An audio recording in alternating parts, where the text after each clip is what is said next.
Assalamualaikum warahmatullahi wabarakatuh. Bismillah, alhamdulillah, wassalatu wassalamu ala rasulillah wa ala alihi wa sahbihi wa man tabi'a sunnatahu wa jama'atah min yaumina hada ila yaumina Allah, amma ba'd. Para pemirsa yang dirahmati Allah subhanahu wa ta'ala, kita berjumpa kembali pada sore hari ini menjelang buka puasa, ditemani YouTube Ma'arif PBNU Jawa Tengah. Kita ngaji bareng di sini. Pada kesempatan kali ini temanya adalah Nuzulul Quran, karena nanti malam bertepatan dengan malam 17 Ramadan, umat Islam memperingati Nuzulul Quran atau turunnya Al-Quran. Ya, kalimatnya nuzul, bisa pakai nuzul, ya, bisa pakai tanjil, bisa pakai injal. Ya, dari kalimat di Qurannya ada anzalna, ya, nazzala atau nazala biasa. Yang pakai anzala banyak ya, inna anzalnahu fi lailatul qadr, inna anzalnahu fi lailatul mubarakah, dan lain-lain.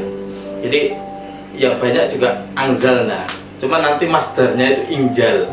Kalau injal itu identiknya pikiran kita yang ngaji di pondok tahu lah, injal itu maknanya agak saru, biasanya agak saru. Makanya ulama-ulama kita lebih memilih menggunakan nuzulul Quran, bukan inzalul Quran ya. Kalau inzal itu kan ya sudah tahu lah pastinya. Ya, saya lanjutkan. Malam hari ini adalah pembahasan nanti ini Nuzulul Quran. Al-Quran adalah mukjizat terbesar yang diberikan kepada Rasulullah SAW, kitab suci kita sebagai umat Islam. Dan turunnya Al-Quran ada beberapa versi pendapat para ulama. Ada yang mengatakan 3 tahap, ada yang 2 tahap. Yang 3 tahap adalah yang pertama kali Al-Quran itu ada di Lauhul Mahfuz. Dari Allah Subhanahu wa Ta'ala diturunkan di Lauhul Mahfuz. Jumlatan wahidatan ini mestinya. Jumlatan wahidatan kalau dimaknani ya mudahnya ya sak glondong gitu ya, sak glondong. 30 juz lah bahasa mudahnya. Kalau di Al-Quran ada disebutkan dalam surat Al-Buruj, bal huwa Qur'anum Majid fi Lauhim Mahfuz. Jadi Al-Quran ada di Lauhul Mahfuz. Yang kedua, lalu setelah itu Al-Quran itu diturunkan ke Baitul Izzah atau ke Sama'id Dunya, ya, langit yang ketujuh yang terlihat oleh manusia dari bumi, ya, itu langit yang terakhir, Sama'id Dunya atau Baitul Izzah namanya. Di situ dijelaskan dalam Al-Quran ada inna anzalnahu fi lailatul qadr, inna anzalnahu fi lailatin mubarakah di surat Al-Qadr ada, dan di surat Dukhan ayat 3 itu yang kedua. Jadi prosesnya setelah dari Lauhul Mahfuz ke Sama'id Dunya atau Baitul Izzah. Dan yang terakhir, Al-Quran itu diturunkan kepada Rasulullah SAW secara bertahap, ya, tanzilan. Itu di Al-Quran ada disebutkan in kuntum amantum billahi wa ma anzalna ala abdina yaumal furqani yaumal taqal jam'an. Dan ayat Al-Quran itu diturunkan pada yaumal taqal jam'an, pada saat bertemunya 2 pasukan. Kalau kita membaca di tafsir-tafsirnya ayat tersebut, pada saat itu terjadinya pertemuan 2 pasukan itu maksudnya pada saat perang Badar.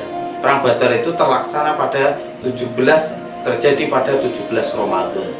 Jadi ayat suci Al-Quran atau Quran yang pertama kali surat Al-Alaq yang diturunkan kepada Rasulullah itu harinya atau tanggalnya sama dengan ketika ada pertemuan 2 pasukan pada perang Badar, yaitu tanggal 17 Ramadan. Angka 17 Ramadan itu didapatkan dari ayat tersebut, yaumal taqal jam'an. Itu penjelasan 3 tahap turunnya ayat suci Al-Quran. Dan yang terakhir itu yang tanzilan kepada Rasulullah, diturunkan beransur-ansur sesuai kebutuhan, sesuai waqiah yang terjadi. Ada yang menjawab pertanyaan dari para sahabat atau ada kejadian apa, Allah menurunkan hukum dan lain-lain bertahap secara 23 tahun pada saat Rasulullah menerima wahyu tersebut. Itulah ayat suci Al-Quran yang diturunkan kepada Rasulullah untuk membimbing kita sebagai umatnya menuju jalan Allah dengan mengikuti ayat-ayat suci Al-Quran yang sudah diturunkan tersebut. Semoga kita dapat memetik hikmah, kita bisa mengambil pelajaran hikmah, tidak hanya menghafal Al-Quran saja, ayat-ayatnya tidak hanya dihafal, tapi mendalami ayat-ayat suci Al-Quran agar menjadi panduan hidup kita. Amin. Amin. Pada momen malam 17 Ramadan ini kita perkuat, ya, kita pelajari, kita semangat, lebih bersemangat untuk mendalami ayat suci Al-Quran. Demikian dari saya, semoga bermanfaat. Akhirul kalam, Allahu muwaffiq ila aqwamit thoriq. Wassalamualaikum warahmatullahi wabarakatuh.